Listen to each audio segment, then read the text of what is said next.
सीधे सीधे उठाइए ताकि डायरेक्ट बाबा के साथ कनेक्शन हो जाए, है ना। जो दोनों हाथ उठाएंगे उनको दो चीजें मिलेंगी, जो एक हाथ उठाएगा उसको एक चीज मिलेगी। सबको दो दो चाहिए, है ना। जिसको चार चाहिए दो बार उठाओ। हाँ, जिसको चार चाहिए दो बार उठाओ, बहुत अच्छा। जिसको टू व्हीलर चाहिए वो एक बार, जिसको फोर व्हीलर चाहिए वो दो बार। ध्रुव क्या चाहिए?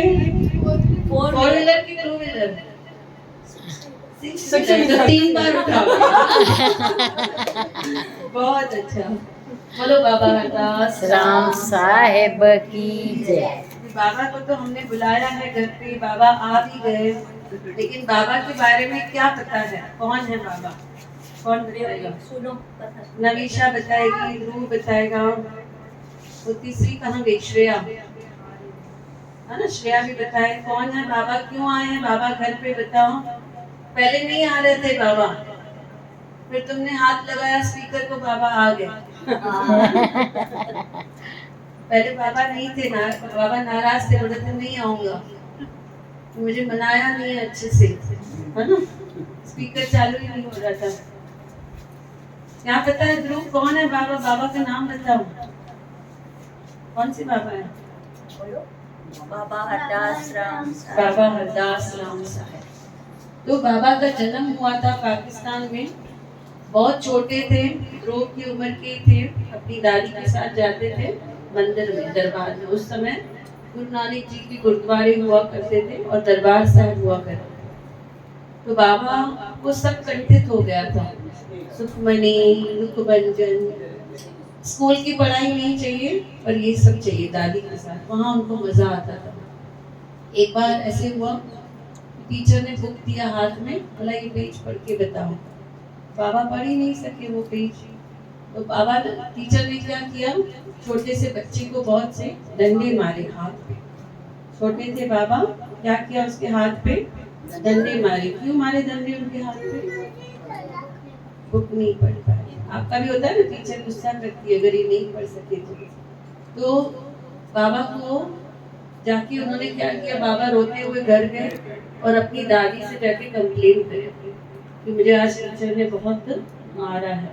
तो दादी जाती है, जाके टीचर को कहती है मेरा बेटा थोड़ा कमजोर है, आप उसको प्यार से समझाते करो और मारते मत करो। पर टीचर अच्छे के लिए करते थे, भाई अगली बार पढ़ के आए। तो जैसे ही दादी निकलती है स्कूल में से, जो टीचर थे वो क्या करते हैं, फिर से डंडी उठाते हैं। पिछली बार आधा मारा था, अभी पूरा मारते हैं, उसको दोनों हाथों पे और मारते हैं। तूने क्या किया, शिकायत किया, अभी और डांट पड़ेगी और मार पड़ेगी। अभी क्या करो, बाहर जाके धूप में खड़े हो जाओ, जब तक तुम्हें पोयम याद नहीं आएगी तब तक बाहर जाके खड़े हो जाओ। बाबा बाहर जाके खड़े हुए। फिर अगले दिन दादी के साथ गए गुरुद्वारे में। वहां जाकर गुरु नानक जी को उन्होंने कहा कि कल मैं, जो मेरा टीचर में से पूछेगा पोयम, तो मैं अच्छे से बता सकूंगा। छोटे हैं, 6 साल के हैं, लेकिन क्या कर रहे हैं, भगवान को जाके प्रे कर रहे हैं कि भगवान मैं कल अच्छे से बता सकूं मेरा पोयम, ताकि मुझे टीचर मारे नहीं। और अगर मुझे टीचर ने नहीं मारा, मैंने अच्छे से सब बताया, तो मैं आकर 5 आने का प्रसाद आपको चढ़ा कर जाऊंगा, कड़ा प्रसाद। तो बराबर अगले दिन गए और मन ही मन में गुरु नानक जी को प्रार्थना कर रहे हैं और बोल रहे हैं, आज मुझे टीचर जो भी बोलेगा ना पढ़ने के लिए, मेरे लिए तो मेरे जीवन का वचन साहब हो जाए, मैं उसको पूरा जीवन फॉलो करूंगा। तो बराबर मास्टर क्या करते हैं, टीचर बुक खोल के उसके हाथ में देते हैं, सारा रैंडमली कोई भी पेज, और ये पढ़ो। तो बाबा जब उसको पढ़ते हैं तो सिंधी में था, उसमें लिखा हुआ था, भलाई कंदे भलो तीजो थी, भलाई जा बाणा डरी थके। बहुत बार ऐसे होता है ना कि हम फ्रेंड्स के साथ बहुत अच्छा करते हैं, होता है तुम्हें वैसा, फ्रेंड्स के साथ बहुत अच्छा करते हैं, फिर वो लोग रिटर्न में हमारे साथ अच्छा नहीं करते, फिर हमें दुख होता है। और फिर हम क्या करते हैं, बाकी लोगों के साथ भी करते हैं, हम अच्छा नहीं करते, होता है ऐसा श्रेया। तो बाबा क्या बोलते हैं कि अच्छा करो, लेकिन वो एक्सपेक्टेशन सामने वाले से मत रखो, वो भगवान के घर में सब जमा हो कि आपने किसके किसके साथ अच्छा किया है, उसका जो फल है वो भगवान हमें जरूर देगा, सामने वाला नहीं देगा। क्योंकि इंसान को भगवान ने बनाया ही ऐसे है, इंसान ऐसा खामोशी है, कितना भी अच्छा करो उसके साथ, लास्ट में वो बोलेगा मेरे लिए आपने कुछ नहीं किया। तो इंसान से उम्मीद हमको रखना नहीं है, देना एक तो है और मांगना फ्रूट वहां से ऊपर से, फल ऊपर से मांगना है, भगवान से, सामने वाले से नहीं मांगना है। तो बुक में भी ऐसे लिखा हुआ था कि भलाई करोगे तो भला आपका होगा, लेकिन भलाई का जो पुण्य है वो कौन देगा, भगवान देगा। भलाई जा बाणा धड़ी करके। बाबा ने वचन ले लिया, बाबा ने पूरी जीवन, जितनी भी उनकी उम्र थी, 73 इयर्स के थे जब उन्होंने चोला छोड़ा था, तो ऐसे बोल सकते हैं कि 70 साल उन्होंने क्या किया, सिर्फ लोगों की सेवा, किसी से कुछ उम्मीद नहीं रखी। सूफी संत थे, बोलते थे मैं भलाई करूंगा और मुझे जो फ्रूट्स है मुझे भगवान से मिले।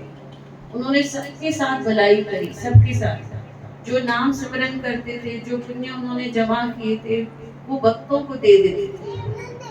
कोई आया, किसने आके कहा बाबा मेरा दुकान नहीं चल रहा है, ये कर तेरी दुकान चलेगी। तो जब ऐसे देते हैं, कुछ नुस्खे देते हैं बाबा, तो वहां पर उनका पुण्य भी खत्म होता जाता है। पर ये क्या करते हैं, नाम सिमरन को चालू रखते हैं। अगली बार ऐसे हुआ, फिर टीचर ने उनके हाथ में किताब दे दी, बोला हरदास इधर आओ, अभी फिर से पोयम पढ़ के दिखाओ। क्या करेंगे बाबा, मन ही मन में फिर से प्रार्थना की। उन्होंने कहा, मन ही मन में उन्होंने कहा, गुरु नानक जी आज का पोयम भी बहुत अच्छा हुआ, तो मैं क्या करूंगा, फिर आकर आपको 5 आने का प्रसाद चढ़ाऊंगा। इस बार भी बाबा ने क्या कहा कि जो भी मेरा पुस्तक में पेज खुलेगा वो मेरे लिए वचन साहब होगा।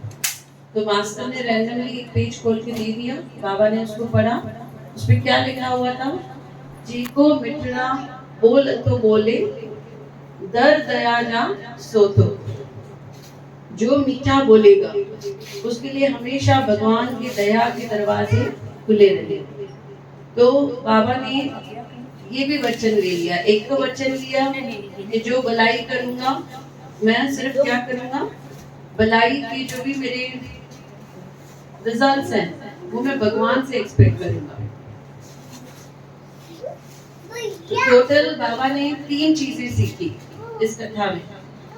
बाबा की सीख यही थी, ओके, अगर बाबा को हम गा रहे हैं बाबा के भजन, बाबा का सत्संग कर रहे हैं, तो बाबा की सीख भी हमको माननी है। आज के सत्संग में हम 3 चीजें सीख कर जाएंगे। ध्रुव, मैं आपसे पूछने वाली हूँ कौन सी 3 चीजें, बैठ के सुनो। पहली चीज कौन सी है कि आज से हम शिकायत नहीं करेंगे। बाबा जब छोटे थे, 6 साल के थे, शिकायत की तो क्या हुआ? डबल मार पड़ी। पहले टीचर ने मारा था, फिर शिकायत की तो और एक बार मार पड़ी। तो कभी भी कंप्लेन नहीं करना है।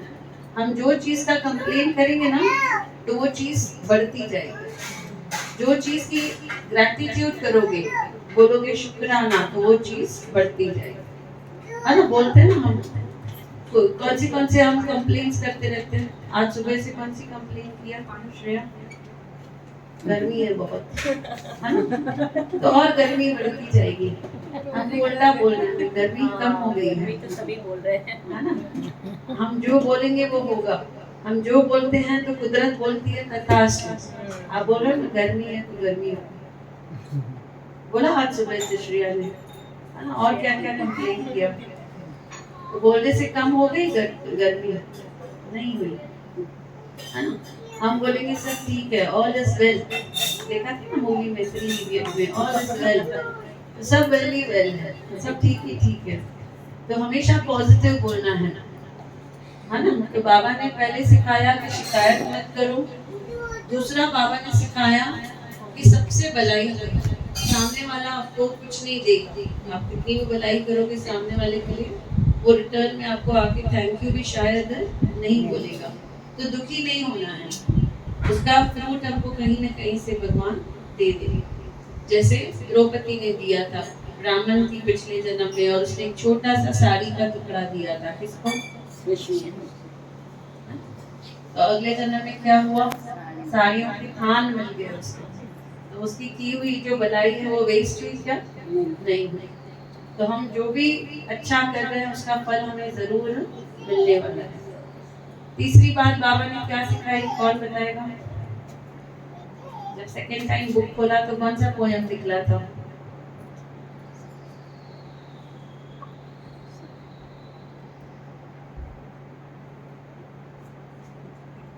फोकस चाहिए। कुछ भी फ्री नहीं मिलेगा। ज्ञान भी चाहिए तो ध्यान देना पड़ेगा। जब तक दोगे नहीं तब तक मिलेगा नहीं। ज्ञान दोगे तो मिलेगा। तीसरा क्या था? 2 बार बुक खोली ना बाबा ने। पहली बार खोला तो आया भलाई करने बलो, सेकंड टाइम खोला तो जेको मिठड़ा बोल तो बोले दर दया जा सुनो। जो भी मीठा बोलेगा, ठीक है? आपसे 2 लोग मिलने आ रहे हैं, एक बहुत हार्श बोल रहा है, चल उठ बैठ, ऐसा कर। दूसरा आ रहा है, प्लीज ऐसा करो, प्लीज ऐसा करो। आप किसको लाइक करोगे?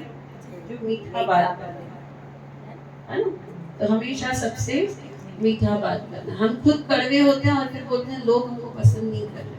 तो पहले हमको मीठा बनना है ना? हम बोलते हैं ना कि ये मुझे लाइक नहीं करती, ये मुझे लाइक नहीं करता, ये मुझे पसंद, क्योंकि हम कड़वे हैं। जब मीठे बन जाएंगे तो सब हमें लाइक करेंगे। हम सबको चिल्लाते रहते हैं, सबको धिक्कारते रहते हैं, और सबकी मिस्टेक सबको मुंह पे बोलते रहते हैं, तूने ऐसे किया, तूने ऐसे किया, तूने ऐसे किया। कैसे सामने वाला लाइक करेगा?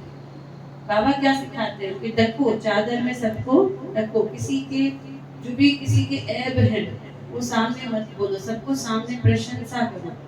सबको प्रशंसा अच्छी लगती है। आप चाहते हो कि मेरे सब फ्रेंड्स बन जाए तो उनकी तारीफ करनी है।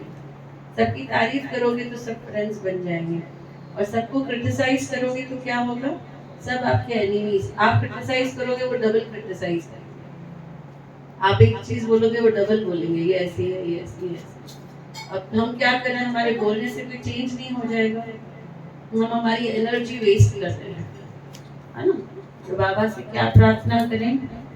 बाबा को कहें, हर जन्म में बाबा तेरा साथ चाहिए, हर जन्म में बाबा तेरा साथ चाहिए, सर पे मेरे बाबा तेरा हाथ चाहिए, सर पे मेरे बाबा तेरा हाथ चाहिए, सिलसिला टूटना नहीं चाहिए, मुझको तो बस इतनी सी सौगात चाहिए,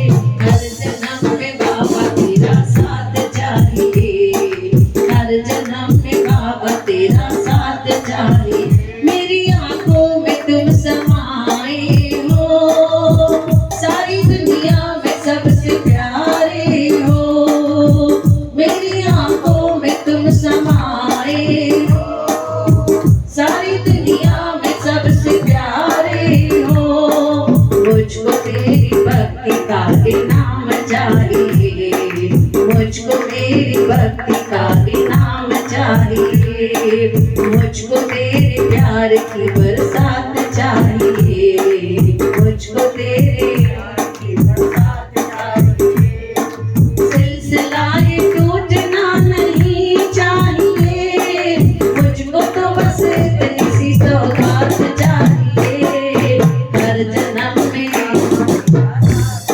सब लोग बोलेंगे, हर जन्म में बाबा तेरा यूं तो तेरी कृपा तमन्ना है, फिर भी एक छोटी सी तमन्ना है।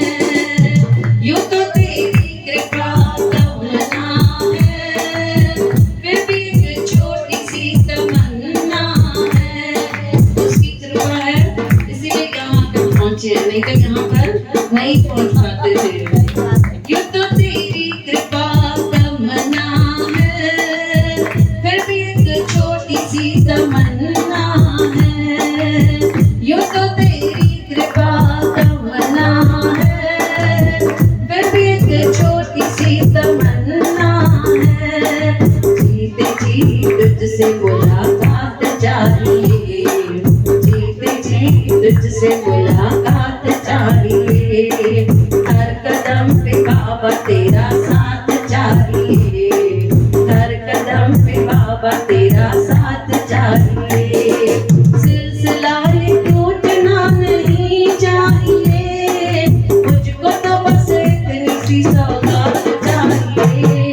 हर जन्म में बाबा तेरा साथ चाहिए, हर जन्म में बाबा तेरा साथ चाहिए, हर जन्म में बाबा तेरा साथ चाहिए, हर जन्म में बाबा तेरा साथ चाहिए।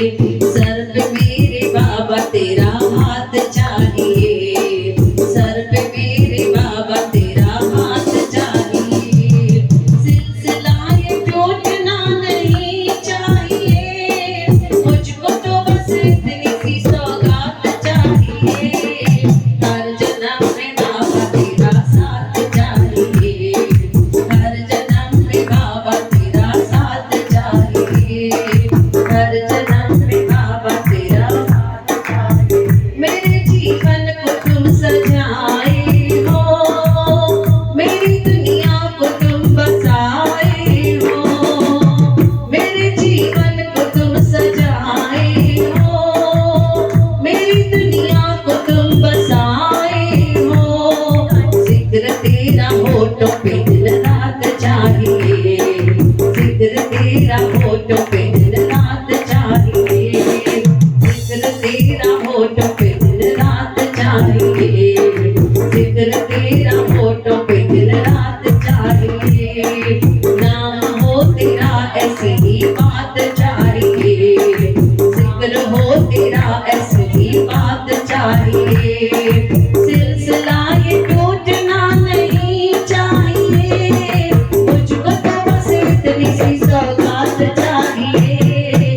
हर जन्म में बाबा तेरा सारे, हर जन्म में साथ चाहिए, हर जन्म में बाबा तेरा साथ चाहिए, हर जन्म में बाबा तेरा साथ चाहिए, हर जन्म में बाबा तेरा साथ चाहिए। बोलो बाबा साहिब की जय। एक दिन शिव जी और पार्वती दोनों बैठे थे। बोलते हैं कि इस समय पे संध्या के टाइम पे दोनों बैठे रहते हैं कैलाश पर्वत के ऊपर, और शाम को पार्वती उन्हें कहती है चलो पृथ्वी का भ्रमण करके आएंगे। हर शाम को ऐसे होता है, पार्वती जी शिव के साथ निकलती हैं पृथ्वी का भ्रमण करने के लिए। तो जब वो पृथ्वी का भ्रमण कर रहे होते हैं, जहाँ जहाँ पे संध्या के टाइम पे, शाम के टाइम पे ऐसा सत्संग चालू होता है, वहां पे जाकर शिव जी और पार्वती बैठ जाते हैं, और जिसके मन में जो इच्छा होती है, जो मांगते हैं, वो जरूर उनको भक्तों को मिलता है। इसलिए बोलते हैं कि शाम के समय हमें सब काम छोड़कर पूजा पाठ करना चाहिए। इसलिए घर पे भी हम लोग क्या करते हैं, शाम को दिया जलाते हैं, आरती करते हैं। जहाँ जहाँ वो देखते हैं शांति है, जहाँ जहाँ वो देखते हैं पूजा पाठ हो रहा है, नाम सिमरन हो रहा है, वहां पर जाते हैं शिव पार्वती वहां पर खुद जाकर बैठते हैं और उन भक्तों की जो मन में इच्छा है वो पूरी करके आते। उस घर में लक्ष्मी जाती है, उस घर में प्रेम रहता है, उस घर में ही शांति रहती है। जहाँ पर संध्या के शाम के टाइम पर एक दिया जलता है। हुआ ऐसे, पार्वती देख रही है कि ये एक बंदा है जो डेली मंदिर में आता है, पर शिव जी इसकी मुराद जो है वो पूरी नहीं कर रहे हैं। शिव जी इसकी मुराद जो है वो पूरी नहीं कर रहे हैं। तो शिव जी को कंप्लेन कर दिया, कहती है आपका एक भक्त है जो बार बार आपके पास आ रहा है और सिर्फ आके बोल रहा है मेरी लॉटरी खोल दो, मेरी लॉटरी खोल दो, आप इसकी लॉटरी क्यों नहीं खोल देते हैं? तो शिव जी कहते हैं देखो आता है रोज, कहता है आके मेरी लॉटरी खोलो, पर इसको क्या करना चाहिए, पहले तो जाकर टिकट लेनी चाहिए उसको। टिकट लेने ही नहीं जा रहा है तो मैं इसकी लॉटरी कैसे खोलूं? इसका मतलब क्या है, हम टिकट कैसे लेंगे जब हम रोज हाजिरी लगाएंगे। जब रोज हाजिरी लगेगी मतलब हम टिकट ले रहे हैं, तभी जाके एक दिन लॉटरी निकलेगी। तो हमें पहले क्या करना है, रोज हाजिरी लगाना है, टिकट खरीदना है। पहले तो हम बोलेंगे आज हम आए, आज ही हमारी लॉटरी खोल दो, होगा कैसे? नहीं, हमें डेली हाजिरी लगाना है। तो टिकट जमा करने हैं। और यहाँ पर ऐसे नहीं है, टिकट का एक्सपायरी डेट नहीं है। बचपन में भी कभी कहीं कहीं आपने 10 मिनट की भक्ति करी, वो टिकट भी निकल सकती है। इन्होंने 10 मिनट भक्ति करी थी जब छोटे थे, आज इनको हम ये दे देते हैं गिफ्ट में, आज इनको कार दे देते हैं, आज इनको नौकरी दे देते हैं, आज इनको फ्लैट दे देते हैं, जो चाहिए, आज इनको बच्चा दे देते हैं, आज इनको पोता। तो कोई भी हमारा जो पुण्य है वो खाली नहीं जाए। इसलिए कभी ऐसे नहीं सोचना है कि अभी पूजा पाठ करूंगी मुझे क्या मिलेगा, ऐसे नहीं सोचना।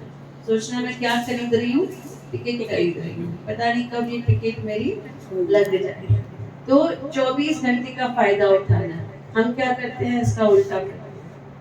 ये 2 मिनट पूजा पाठ पास करके टीवी पे बैठ जाओ, मोबाइल पे बैठ जाओ, है ना। खाना 1 घंटा खाना है, जबकि 15 मिनट में खा सकते हैं। नींद 8 घंटे से ज्यादा नहीं करनी है। हम क्या करते हैं, काम नहीं है चलो सोए पड़े, ऐसे करते हैं। ऐसे नहीं करते मैं उठ के टिकट ले लें, पता नहीं वो टिकट लग जाए, है ना। तो ऐसे ही हुआ था सिमरन के साथ। सिमरन एक शिष्य है बाबा की, उसको सहेली घसीट कर लेकर गई कि चलो आज सत्संग में चलो। हम लोग सबको फोर्स करते हैं, आओ आओ आओ सत्संग में, जिसका नसीब होता है वो पहुंचता है। तो सिमरन आ गई सत्संग में, 10 मिनट बैठी, उसका मन नहीं लग रहा। तो वही बातें होती है सत्संग में, ये करो ये मत करो, बोर होके चली गई। 10 मिनट बैठी, बाहर जाके फोन पे बात करी, घर चली गई।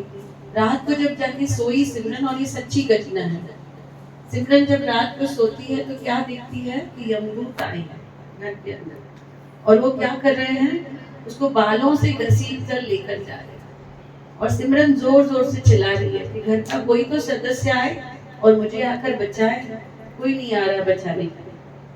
वो सबको चिल्ला रही है लेकिन इसकी आवाज कोई सुन नहीं पा रहा है, क्योंकि प्राण क्या हुए हैं, चले गए। तो जब उसको लेके जा रहे हैं, गरुड़ पुराण में भी लिखा हुआ है कि वहां पर आत्मा को बहुत सारे कष्ट दिए जाते। वहां पर ऐसे हुआ, नदी है जिसके अंदर बहुत सारे जीव जंतु हैं। उस नदी के अंदर उस आत्मा को डाला जाता है, और वहां पर क्या होता है, सारे वो जीव जंतु आकर काटते हैं। तो जब वो उसको नदी में डालते हैं, वो बहुत चिल्लाती है कि कोई तो मदद करो, कोई तो मदद करो। वहां पर हमें कौन मदद करते हैं, हमारे इष्ट देव, हमारे गुरु आकर मदद करते हैं। इसीलिए कहते हैं कि लाइफ में गुरु होना बहुत जरूरी है।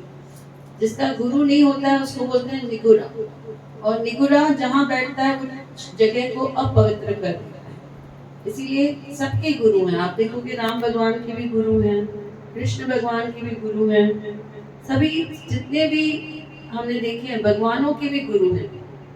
तो गुरु होना बहुत जरूरी है। वहां पर गुरु मदद कर सकता है, बट सिमरन ने कभी गुरु किया नहीं था। वहां पर एक फरिश्ता आके रुकता है सफेद साड़ी में, ओके, कोई फरिश्ता आके रुकती है सफेद साड़ी में, और वो कहती है सिमरन मुझे हाथ दो, मैं तुम्हें इस नदी से बाहर निकाल दूंगी।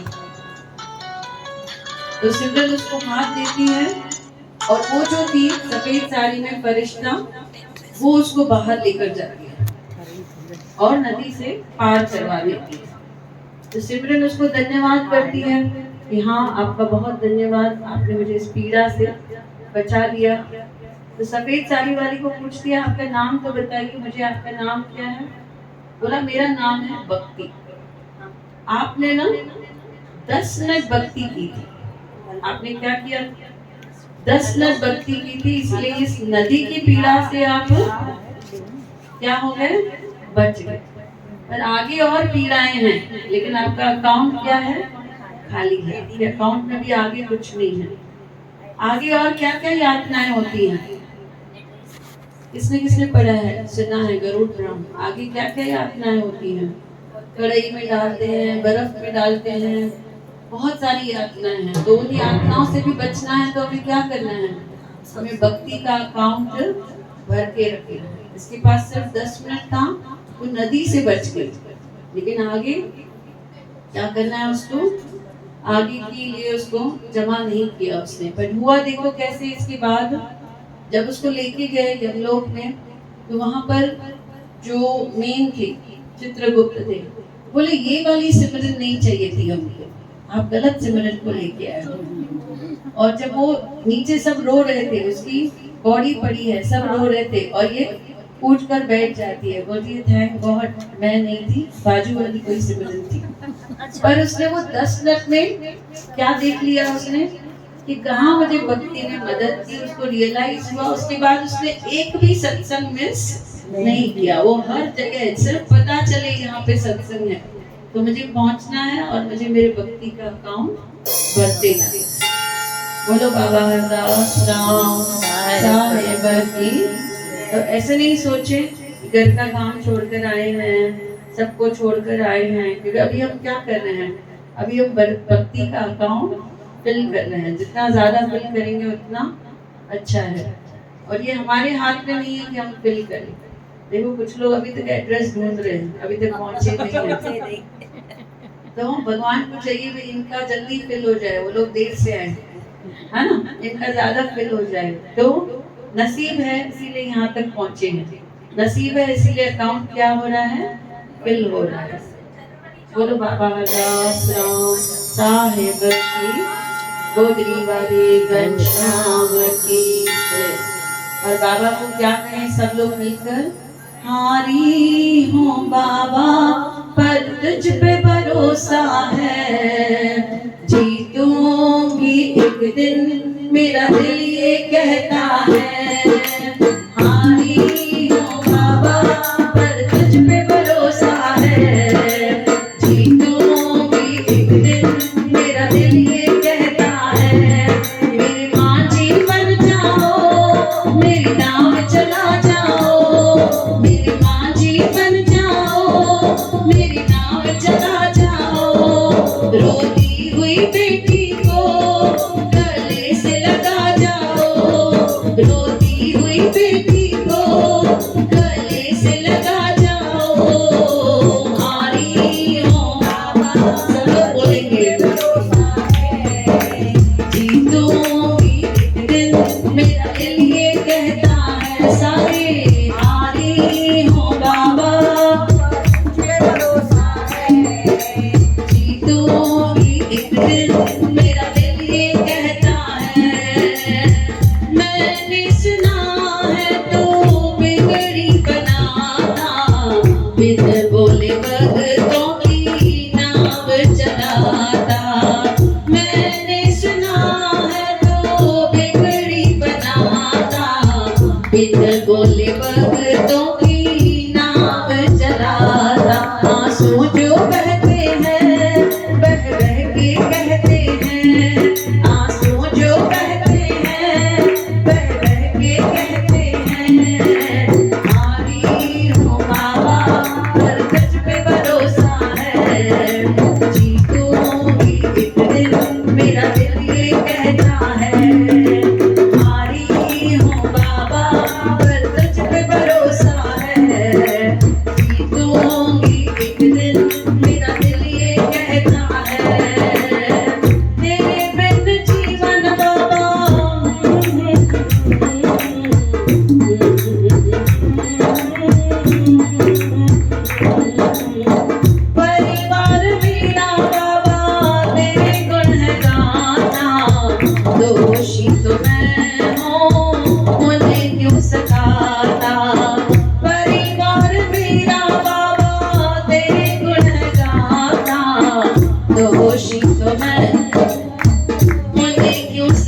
आता, उन्हें तुझ पे भरोसा है, तूने पाला पोसा है, उन्हें तुझ पे भरोसा है, तूने पाला पोसा है, हारी हो बाबा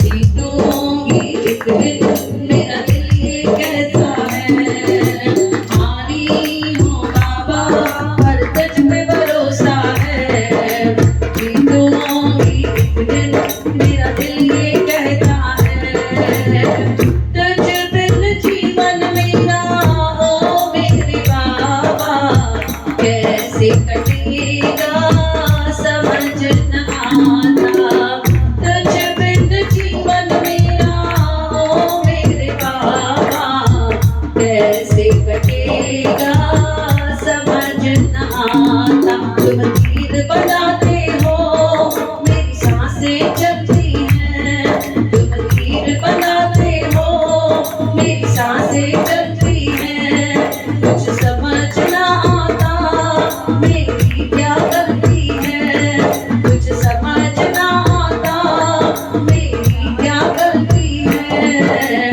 हारी हो बाबा पर तुझ पे भरोसा है, जीतूंगी एक दिन, मेरा दिल ये कहता है, सारे हारी हो बाबा पर तुझ पे भरोसा है, जीतूंगी एक दिन, मेरा दिल ये कहता है, कब तक ओ बाबा मेरे मुझको सताओगे, एक दिन गरीबों पे तरस तो खाओगे, कब तक ओ बाबा मेरे मुझको रुलाओगे, एक दिन गरीबों पे तरस तो खाओगे, मुझे तुझ पे भरोसा है, तूने पाला पोसा है, मुझे तुझ पे भरोसा है, तूने पाला पोसा है, हारी हो बाबा पर तुझ पे भरोसा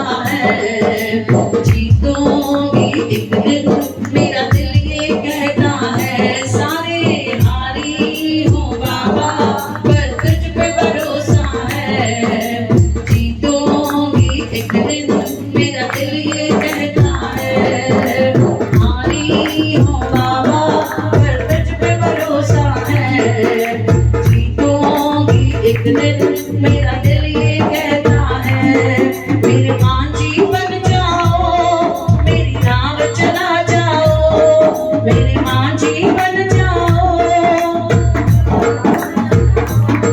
रोती हुई बेटी को गले से लगा जाओ, रोती हुई बेटी को गले से लगा जाओ, हारी हो बाबा पर तुझ पे भरोसा है, जीतूंगी एक दिन, मेरा दिल ये कहता है, सारे हारी हो बाबा पर तुझ पे भरोसा है, जीतूंगी एक दिन, मेरा दिल ये कहता है, जीतूंगी एक दिन, मेरा दिल ये कहता है, जीतूंगी एक दिन, मेरा दिल ये कहता है, गुरु बाबा शास्त्राम जैसे जैसे हम गुरु की शरण में आते हैं, हम लोग जैसे जैसे गुरु के वचन सुनते हैं, गुरु के भजन गाते हैं, राम की गाय, कृष्ण की गाय, बाबा की गाय, सब एक ही है, कहते हैं रूप अनेक है पर ज्योत क्या है, एक ही है। आप भगवान को ही मना रहे हो, जिसकी भी भजन गा रहे हो आप भगवान को ही मना रहे हो, तो जैसे जैसे आप इनको मनाते हो वैसे वैसे क्या होता है, आत्मा जो है वो शुद्ध होती जाती है। एक माता है, डेली भगवत गीता पढ़ रही है, पहाड़ी पर रहती है, डेली भगवत गीता पढ़ रही है, उसका छोटा सा पोता आता है ध्रुव के जितना, और वो कहता है मम्मी आप, दादी जी आपका तो कुछ फर्क ही नहीं आ रहा है, आप डेली भगवत गीता पढ़ रहे हो पर आप तो वैसे के वैसे ही हो। होना क्या चाहिए, भगवत गीता पढ़ रहे हो तो आपका नेचर चेंज होना चाहिए, आप थोड़े शुद्ध होने चाहिए, थोड़े सॉफ्ट, थोड़े प्योर होने चाहिए, पर आप में तो कुछ चेंजेस आ ही नहीं है, सेम कंडीशन हम सबका है। हम सब भी क्या कर रहे हैं, सुबह से उठते हैं, आरती करते हैं, फिर शाम को आरती करते हैं, भजन करते हैं, पर नेचर चेंज हो रहा है क्या किसी का? सब वैसे के वैसे ही हैं। घर वालों से पूछोगे तो वैसे ही बोलेंगे, आप तो वैसे ही हो। कुछ फायदा ही नहीं है कुछ करने का। तो दादी उसको कहती है, एक ये टोकरा पड़ा है कोयले का, इसको खाली करो और नीचे लेके जाओ और नीचे से नदी से पानी भर के ऊपर लाओ। लड़का सर पे हाथ रखता है, कहता दादी को वही तो समझा रहा हूँ कि ये लकड़ी का टोकरा है, इसमें पानी भर के लाऊंगा तो कुछ आएगा ही नहीं इस टोकरे में। फिर भी करके दिखाता हूँ दादी को। नीचे लेकर जाता है टोकरा, पानी से भरता है, ऊपर लेकर आता है तो टोकरा क्या होता है? खाली होता है। जैसे दादी खाली है वैसे टोकरा भी बोलती है फिर से एक बार जाओ, फिर से एक बार भर के आओ पानी। फिर से वो नीचे जाता है, फिर से ऊपर आता है, फिर टोकरा खाली है। बोलिए तीसरी बार और एक बार जाओ, और एक बार जाता है, आएगा टोकरे में पानी। लकड़ी का टोकरा है, उसमें छेद रहते हैं, पानी नहीं आता है। अभी और एक बार बोलती है, चौथी बार और एक बार जाओ, और एक बार जाता है। बोला दादी मैं वही समझा रहा हूँ, इस टोकरे में पानी नहीं आ रहा है, वैसे ही आप में कुछ चेंजेस नहीं आ रहे। आप पढ़ रहे हो गीता लेकिन आपके अंदर कुछ भी चेंजेस नहीं आ रहे। तो दादी बोलती है याद करो जब तुम पहली बार टोकरा लेके गए उसका कलर कौन सा था? कौन से क्या पड़ा था उस टोकरे में? कोयले पड़ा था। कलर कौन सा था? काला था। 4 बार वो पानी में डूब के आया टोकरा, अब उसका कलर कैसा हो गया है? थोड़ा चेंज, टोटली वाइट हो गया है, ब्लैक में से वाइट हो गया। वाइट होता है ना टोकरा। तो कहती है देखो भले हमारा शरीर नहीं चेंज हो रहा है, भले हमारा माइंड चेंज नहीं हो रहा है, लेकिन क्या चेंज हो रही है? हमारी आत्मा चेंज हो रही है। हमारी आत्मा जो काली है वो रोज थोड़ी थोड़ी 0.1% थोड़ी थोड़ी क्या हो रही है? शुद्ध हो रही है, काले में से सफेद हो रही है। तो फायदा है कि नहीं है सत्संग का? है ना, बाहर से भले नहीं दिखे लेकिन अंदर से क्या हो रही है? आत्मा शुद्ध हो रही है। वैसे ही एक औरत है जो कभी सत्संग पे नहीं गई है। तो जो लोग सत्संग पे नहीं जाते ना, वो लोग पूरा दिन क्या करते हैं? ये नेबर ऐसी है, ये फ्लैट वाली ऐसी है, ये फ्लैट वाली वैसी है। पूरा दिन उनका जो ध्यान होता है वो बाहर होता है। और जो सत्संग वाले रहेंगे वो बोलेंगे मुझे क्या लेना देना, कौन कैसा है, मैं क्यों अपने कर्म बनाऊं, मैं तो अपनी ही लाइफ को देखूं, मुझे अपनी आत्मा को शुद्ध करना है। अभी तो इतनी हुई है, मुझे तो इतनी करनी है। कितने जन्मों से हमने पाप जमा करके रखे हैं, एवरी डे हमसे पाप हो रहे हैं, तो हमें वो क्लियर करने हैं। तो सतगुरु ने हमें, बाबा ने हमें एक रास्ता दिखाया है कि नाम सिमरन करो, आप भक्ति करो, पूजा पाठ करो। और ये जो हम मिलके करते हैं इसका फायदा क्या होता है? जैसे अभी 20-25 लोग बैठे हैं तो एक एक को 25 गुना फल मिलेगा, उसका ये फायदा है। इसीलिए जहाँ भी देखोगे सत्संग हो रहा है, ज्यादा लोग हैं, चले जाओ, जितनी देर बैठ सकते हो बैठो, उतने गुना आपको फल मिल रहा है। तो ये लेडी है एक जो कभी सत्संग पे नहीं गई है, तो जैसे ही बालकनी में बैठती थी अपने पति को बुलाती थी, बोलती थी इधर तो आओ, ये देखो तो सामने वाले फ्लैट में बुढ़ा बुढ़ी रहने को आए हैं, और देखो इनको तो साफ सफाई नाम की चीज ही नहीं पता है, ये तो कुछ साफ सफाई रखते ही नहीं है।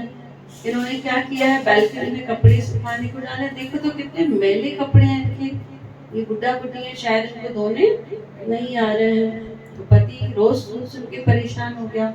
रोज सुबह जैसे उठते थे ये बालकनी में जाती थी, इसका पहला लाइन यही होता था, सामने वाले ऐसे, सामने वाले वैसे, सामने वाले वैसे। एक दिन ऐसे होता है, बाहर जाती है बालकनी में, आज तो कपड़े चमक रहे हैं, इसके जैसे निरमा कौन सी ऐड आती है, वॉशिंग पाउडर है ना, ये कपड़ों को उजाला, आज चमक रहे कपड़े, आज सरप्राइज हो जाती है, पति को बोलती है जल्दी आओ, आज तो कोई चमत्कार हो गया है, लगता है इन्होंने आज अच्छे से कपड़े धोए हैं, आज तो इनके कपड़े चमक रहे हैं।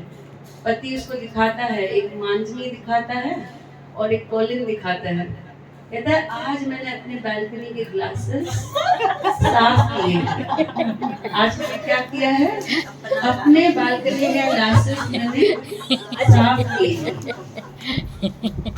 बोलो कृष्ण कन्हैया लाल की जय। तो इस कथा में से हमने क्या सीखा? अगर हम अगर हम इस कथा में से हम क्या सीख रहे हैं कि अगर हम सामने वाले में बुराई देख रहे हैं, ओके, ध्यान से समझो। ये जब आप किसी को क्रिटिसाइज करते हो, जब आप किसी के लिए कुछ बोलते हो कि ये खराब है, ये अच्छी है, तो आप क्या देख रहे हो? आप अपना ही बालकनी का ग्लास देख रहे हो। अगर आपको सामने वाला बुरा दिख रहा है मतलब बुरे आप हो, अगर आपको सामने वाला अच्छा दिख रहा है तो अच्छे आप हो। दुर्योधन को बेचता है श्री कृष्ण, कहता है जाओ सबसे अच्छा इंसान ढूंढ के मुझे ला के दो। और अर्जुन को बेचता है कि जाओ सबसे बुरा इंसान मुझे ला के दो। तो अर्जुन पूरा घूमता है, वापस आता है श्री कृष्ण के पास, कहता है मुझे तो एक भी बुरा आदमी नहीं दिखा। क्यों नहीं दिखा उसको एक भी बुरा आदमी? क्योंकि वो खुद अच्छा था। दुर्योधन को बोला कि जाओ तुम सबसे अच्छा आदमी मुझे ढूंढ के लाके दो। दुर्योधन आके क्या बोला? मुझे तो कोई अच्छा, क्योंकि वो खुद कैसा था? खुद खराब। तो अगर हमारी लिस्ट में 10 लोग हैं और हम 6 की तारीफ कर रहे हैं मतलब हम अच्छे हैं। अगर हमारी लिस्ट में 10 लोग हैं, हम 6 की बुराई कर रहे हैं मतलब हम क्या है? हमें क्या जरूरत है? शुद्धता की जरूरत है। कैसे आएगी शुद्धता? कौन बताएगा? अपने विचारों को शुद्ध करके। अपने विचार शुद्ध कैसे होंगे? दादी ने कैसे टोकरा साफ किया? नाम स्मरण करके, टिकट निकाल के। बहुत अच्छा बोली दिशा, टिकट निकाल के। टिकट नहीं निकालेंगे तो लॉटरी कैसे निकलेगी, है ना? तो ये जो हम सत्संग कर रहे हैं, हमको एक टिकट मिल रही है। तो भगवान जब लॉटरी निकालेगा तो वो बोल सकता है 24 में जिशा के घर पे इन्होंने सत्संग किया था, आज इनकी लॉटरी खुल रही है। तो हम क्या कर रहे हैं? रोज हम लोग क्या कर रहे हैं? टिकट ले रहे हैं। तो इस तरह से कथा चल रही है कि हम जब सामने देख रहे हैं तो अपने आप को देख रहे हैं, है ना? अबिदा ने भी कहा है, बुरा जो देखन मैं चली, बुरा न मिलिया।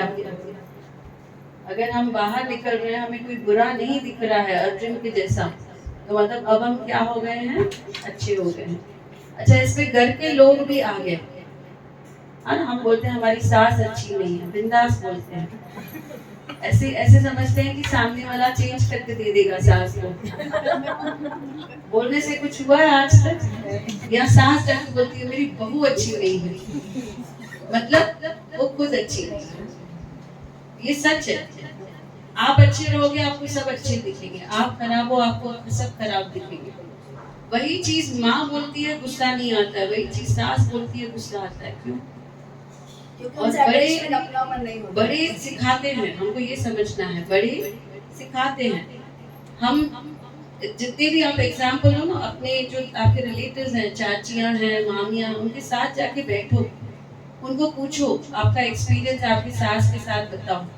तो पता है वो क्या बताएंगे कि मेरी सास थोड़ी स्ट्रिक्ट थी पर आज मैं उसको बहुत याद करती हूँ। हमारी सास ने हमें ये सिखाया, हमारी सास ने हमें ये सिखाया, हमें चपाती बनाना नहीं आता था, सास ने हमें सिखाया, सास ने सिखाया कैसे घर को रखना है, सास ने सिखाया कैसे। तो बाद में हम याद करते हैं। जैसे लड़के भी देखो, लड़के भी क्या करते हैं? पिता को खराब बोलते हैं, बट बाद में जब पिता चले जाते हैं तब उनको लगता है कि मेरा पिता बहुत अच्छा था। और एक चीज है, जो जैसे हम अपने सास ससुर के साथ चलेंगे वही ट्रीटमेंट हमारे माता पिता को मिलने वाला है। जो बोओगे वही पाओगे। आप बोलोगे कि मैं सास ससुर के साथ अच्छा नहीं चलूंगी, तो हमारी भाभी जो है वो हमारे माता पिता के साथ अच्छा चलेगी क्या? हम दूसरे के माता पिता को सुख नहीं दे रहे हैं, तो हमारे माता पिता को सुख मिलेगा क्या? नहीं मिलेगा। एक बार ऐसे हुआ, बाबा बहुत छोटे थे, 7-8 बरस के थे, स्कूल से आ रहे थे, तो एक बहुत बुढ़िया थी, वो रोड नहीं क्रॉस कर पा रही थी, उसके हाथ में लकड़ी थी, और ये भी सच्ची घटना है। तो बाबा ने वो सब दोस्त लोगों को छोड़ दिया, फ्रेंड्स को छोड़ दिया, बोला ये बुढ़ी खड़ी है, अकेली खड़ी है, इसको कोई मदद नहीं कर रहा, और इतनी ट्रैफिक है, मैं ये क्रॉस नहीं कर पा रही है रास्ता, तो मेरा फर्ज क्या बनता है, मैं क्या करूं? मैं इसको हेल्प कर। तो अपने दोस्त को छोड़कर, अपने मित्रों को छोड़कर, छोटे हैं बाबा, 7-8 बरस के हैं, बोलते हैं कि मैं इस ओल्ड लेडी को, इस बूढ़ी औरत को मैं रास्ता पार करवा के आऊंगा। और ये जो दोस्त हैं छोटे छोटे हैं, इनकी भी गलती नहीं, ये हंस रहे हैं, ये मूर्ख है, निकला है बुढ़िया को हेल्प करने, है ना, जैसे लोग ताने मारते हैं। पर बाबा का मन बचपन से ही शुद्ध था, वो तो बूढ़े बुढ़ियों का दुख देख ही नहीं सकते थे। इसीलिए बाबा ने क्या किया है, जलगांव में एक अनाथ आश्रम खोला है जिसको 70 बरस हुए हैं अभी। अभी भी वहाँ पर बहुत से वृद्ध हैं, उनकी सुबह से लेकर रात तक सेवा होती है। सुबह उन्हें नहलाते हैं, उनके बिस्तरे साफ करते हैं, उनके कपड़े धोते हैं, उनको चाय देते हैं, ब्रेकफास्ट देते हैं, लंच देते हैं, डिनर देते हैं, उनको टाइम टू टाइम मेडिसिन देते हैं। एक बार आप जलगांव जाओगे, वहाँ की सेवा देख कर आओगे, आप खुद बोलोगे कि यहाँ जैसी सेवा कहीं भी नहीं होती है। तो ये बाबा ने शुरू करके गए हैं, और बाबा को बचपन से ही जो वृद्ध लोग हैं वो, उनके ऊपर बहुत दया आती थी कि इनका कोई नहीं है, वृद्ध लोगों का कोई नहीं है। तो बाबा ने क्या किया, उस बूढ़ी औरत को रास्ता क्रॉस करवाया। तो सब लोग हंस रहे थे उसके ऊपर, बाबा के ऊपर।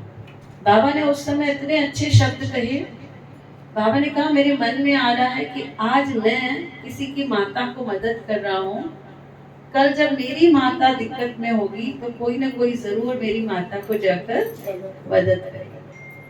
बोलो बाबा हरदास राम साहिब की जय। तो प्रॉब्लम कहाँ है, प्रॉब्लम ये है कि जो सोशल मीडिया है आज का, हम इंस्टाग्राम पे रील देखते हैं, इसकी मजाक उसकी मजाक हम बहुत इजी लेते हैं। फेसबुक पर देखो, इंस्टाग्राम पर बहुत कचरा करके रख दिया है, बट जिसने खुद फोन बनाया उसने अपने बच्चों को फोन नहीं दिया है। तो हमारे दिमाग में वही रहता है, और हमें क्या लगता है, इसको सबक सिखाऊंगी तो मैं जीत जाऊंगी, इसको सबक सिखाऊंगी मैं जीत जाऊंगी। ननन बोलती है मैं भाभी को सबक सिखाऊंगी, भाभी बोलती है मैं ननन को सबक सिखाऊंगी। तो ये सब हमारे अननेसेसरी माइंड गेम्स हैं। बाबा बोलते थे जो झुक गया वो जीत गया। अगर हम झुक गए, हमें पता नहीं किसकी आयु कितनी है, समझो भाभी ने बहुत झगड़ा किया ननन से, बहुत बहुत बहुत झगड़ा किया, भाभी जीत गई। 2 दिन के बाद पता चला ननन गुजर गई है। कुछ है फायदा उस झगड़े पर? कुछ मिला? कितने दिन मिला? 2 दिन मिला। तो हमें सोचना है कि यहाँ पर लाइफ पे भरोसा नहीं है, इसलिए हमें अच्छा चलना है सबके साथ। मेरे सामने वाला हमारे साथ बुरा चले, वो अपने कर्म का गड़ा भर रहा है, उसको भुगतना पड़ेगा। पर हम क्या करें, हम अच्छे कर्म करें, हमारी सोच अच्छी हो। कहाँ कहाँ कोई हमारी इंसल्ट करता है, करने दो, पर मुड़कर जवाब नहीं देना है।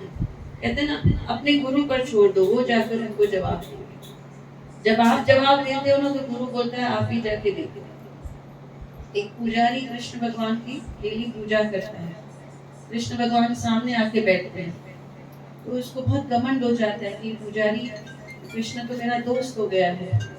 एक बार पुजारी से गलती होती है, नदी के किनारे से जा रहा था, तो वहां पर धोबियों ने कपड़े रखे थे सुखाने के लिए, इसके पांव उसके ऊपर से लग जाते हैं, पूरे कपड़े क्या हो गए, मैले हो गए, सफेद कपड़े थे। सब धोबी भागते हैं कि हम इस पुजारी को आज मारेंगे, इसने हमारी मेहनत का पूरा नुकसान कर दिया है।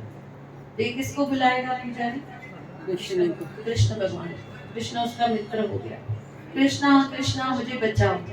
लेकिन पीछे मुड़ के देखता है ये धोबी जल्दी आगे आ गए हैं, बोलता है मैं बूढ़ा हूँ, ये तो पकड़ के मुझे मारेंगे, ये तो 10-12 लोग हैं, मैं अकेला हूँ, कृष्णा तो आया ही नहीं है। एक पत्थर उठाता है और धोबियों को मारता है, धोबी भी पत्थर उठा के उसको मारता है, पूरा जख्मी हो जाता है, घर आता है, रोता है। अगले दिन कृष्ण भगवान को कंप्लेन करता है, भाई तुम आए क्यों नहीं मुझे बचाने? कृष्ण भगवान क्या कहते हैं, मैं आया था तेरे को बचाने, पर मैंने क्या देखा, तू खुद पत्थर मार रहा है, इसलिए मैं वापस चला गया। हम लोग भी वही गलती कर रहे हैं, खुद जवाब देते हैं हम। तो भगवान बोलेगा तुम ही निपटो, अभी तुम जवाब दे रहे हो, तुम ही निपटो। तुम शांत बैठोगे तो मैं तुम्हारे लिए कुछ कर दूंगा, मुझे करने तो दो कुछ, तुम ही कर रहे हो, हाँ तुम ही कर रहे हो। डॉक्टर जब इलाज करता है बात करते हो क्या? बोलते ना डॉक्टर जैसा चाहिए करो, ऑपरेशन कर रहा है तुम बात करोगे क्या? तुम शांत बैठोगे ना, कुछ मिस्टेक नहीं हो जाए। तो हमारे लाइफ के डॉक्टर भी कौन है? बाबा। हमें क्या करना है? शांत रहना है। ऐसे सोचना, ऐसे मत सोचो कभी कि हम अकेले हैं। हम कभी भी अकेले नहीं है। भगवान हमेशा हमारे साथ है, 24 घंटे, सातों दिन। ऐसा एक पल नहीं है कि भगवान हमारे साथ नहीं है। उसको याद करो और वो आ जाता है। आपके साथ है मतलब है। जिस दिन जन्म होता है उस दिन से भगवान साथ होता है।